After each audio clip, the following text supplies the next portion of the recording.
L'utilité de ce cours, c'est voir à quoi vont servir donc, ces connecteurs logiques émo-organisateurs et comment on va s'en servir. Le préalable à ce cours, c'est déjà de maîtriser assez bien les problèmes d'homophonie entre indicatif et subjonctif, et aussi du coup maîtriser le subjonctif. Donc ça va vous servir déjà pour la prochaine dictée, sur indicatif et subjonctif, et puis ça va vous servir pour écrire de l'argumentation. Donc sur ce cours-là, dans la colonne de gauche, vous avez donc des liens logiques là, qui apparaissent au tableau, donc cause, conséquence, etc. Donc ça, ce sont les liens logiques. On ne confondra pas lien logique et connecteur logique. Le lien logique, donc c'est la cause, la conséquence, etc. etc. Les définitions sont données juste à côté. Hein. La cause, c'est ce qui produit quelque chose, par exemple. Vous regarderez bien sur la feuille de cours, c'est tout expliqué. Et puis, vous voyez, les trois dernières colonnes à droite, ce sont les connecteurs. Les connecteurs logiques, ce sont les mots qui signalent ce lien logique. Cause, c'est un lien logique, car c'est un connecteur de cause. Conséquence, c'est un lien logique, si bien que, donc, etc. Ce sont des connecteurs de conséquences, etc. Donc ça, c'est les connecteurs logiques. Les mots organisateurs, c'est les mots qui mettent en ordre les idées, les de plus, les de surcroît, les autrement dit, etc., dont on aura besoin pour écrire de l'argumentation. Alors tout de suite, un mot sur l'utilité pour écrire. Alors je vous montre. Donc ça c'est une copie d'élève de l'année dernière, mais ce sera encore valable cette année. Vous aurez bientôt à écrire une argumentation totale, complète, et quand on écrit un paragraphe d'argumentation, vous voyez que on écrit des paragraphes complets. Donc vous avez un alinéa au début du paragraphe, un point au bout et plein de phrases entre. Et je demande à ce que les connecteurs logiques et mots organisateurs soient soulignés et identifiés, tels que qui signalent la comparaison, pour qui signale le but, etc. On a besoin de ces connecteurs logiques pour organiser ces phrases, pour ne pas faire une espèce de bouillie argumentative où on mélange tout en une phrase. Et je sais que spontanément, beaucoup d'élèves confondent phrase et paragraphe et ils mélangent tout dans la même phrase. Et voilà. Donc voilà, ce travail sur les connecteurs logiques, on le fait pour ça, pour apprendre à organiser vos phrases, vos paragraphes, et ça vous aide aussi du coup à organiser votre pensée. Le lien avec le subjonctif, le voici, c'est que selon le connecteur logique qu'on va employer, eh ben, on ne va pas utiliser le même mode verbal. Par exemple, sous prétexte que, ici qui est souligné, sous prétexte que celle-ci serait conditionnelle, donc selon le mode verbal, selon pardon, le connecteur logique qu'on va avoir, on n'aura pas le même mode verbal. Et cela rejoint le cours qu'on a commencé à faire sur le subjonctif, parce qu'on a bien vu que le mode verbal du verbe dépendait de la conjonction.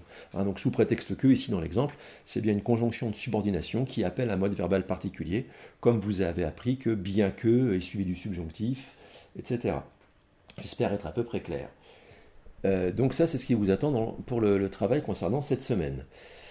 Alors la première des choses à faire, ça va être d'étudier ce cours sur les connecteurs logiques, les liens logiques, et dans un premier temps, ensuite, faire le premier exercice à faire pour la prochaine fois. Donc un exercice sur les liens logiques, déjà, tout simple. Dans les phrases suivantes, chaque proposition est reliée par un lien logique qui n'est pas exprimé. Si ce n'est pas exprimé, c'est implicite. Donc la première question que je pose, c'est quel est le lien logique contenu implicitement dans ces phrases. Par exemple, je suis tombé, je me suis écorché les genoux. Donc je vous donne une phrase d'exemple, juste pour que vous voyez à quoi va ressembler l'exercice.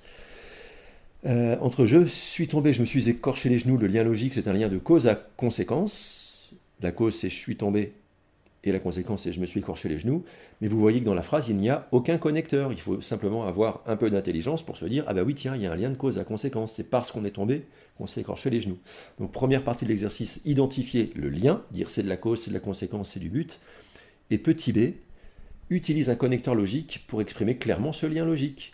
Donc si on reprend la phrase je suis tombé, je me suis écorché les genoux, ça peut dire par exemple, on peut dire par exemple je suis tombé, donc je me suis écorché les genoux.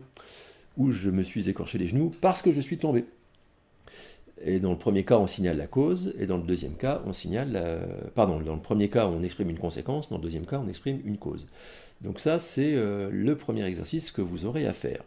Ensuite, si je reviens sur le cours lui-même, je rentre un peu dans le détail. Donc cette partie de la vidéo, vous pouvez la regarder simplement demain si vous voulez, après avoir fait le premier exercice. Donc vous avez fait le premier exercice. Maintenant, on rentre plus dans le détail concernant ces fameux connecteurs et ce qui se passe avec eux. Donc les connecteurs, ils sont classés en 3 colonnes. Les conjonctions de subordination, les conjonctions de coordination, les prépositions et locutions prépositives. Les conjonctions de subordination sont suivies d'une PSC, d'une subordonnée conjonctive. Les conjonctions de coordination, comme leur nom l'indique, ça coordonne, voilà, ça se met entre deux indépendantes. Et les prépositions, ça se met devant un groupe nominal en général, à cause de ta maladresse par exemple, à cause de prépositions. Ta maladresse est un groupe nominal. Donc selon le connecteur qu'on emploie, on ne va pas avoir la même construction. Et nous, ce qui va nous intéresser énormément, c'est les conjonctions de subordination. Et vous allez avoir donc très prochainement un exercice sur les propositions subordonnées conjonctives, circonstancielles, qu'on a vu déjà un petit peu en début d'année, mais là, on va vraiment rentrer dans le détail. On reste sur cette colonne des conjonctions de subordination. Vous voyez qu'il y a une petite lettre, I, C, I, S, etc., à côté de chaque conjonction. Cette lettre, elle vous dit, tout en bas, clac. Les lettres entre parenthèses signalent le mode verbal qui suit la conjonction. I comme indicatif, S comme subjonctif, C comme conditionnel. Donc c'est ce que vous êtes en train d'apprendre à propos du subjonctif. Selon la conjonction de subordination, on va avoir tel ou tel mode verbal. Chaque conjonction de subordination exige son mode verbal. Et on en vient donc à l'exercice que vous aurez à faire ensuite. Donc le premier est à faire, mais je ne le ramasse pas obligatoirement. En revanche, le deuxième, vous n'y échapperez pas. Il va falloir me le rendre pour jeudi.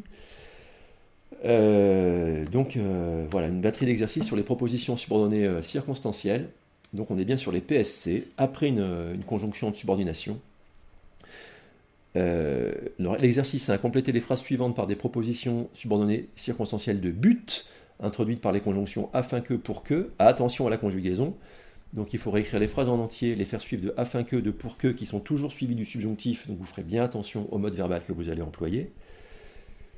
Exercice 2, c'est à peu près la même chose, mais cette fois-ci sur cause et conséquence. Donc parmi les couples de phrases suivants, lequel exprime la cause, laquelle exprime la conséquence. Le chien tire sur la laisse, j'ai mal au bras. Le chien tire sur la laisse, c'est la cause, j'ai mal au bras, c'est la conséquence. Donc là, je vous donne une phrase d'exemple. Mais après, 1, 2, 3, 4, c'est à vous de faire tout seul. Où est la cause, où est la conséquence? Donc ça, l'exercice 2, c'est une préparation à l'exercice 3.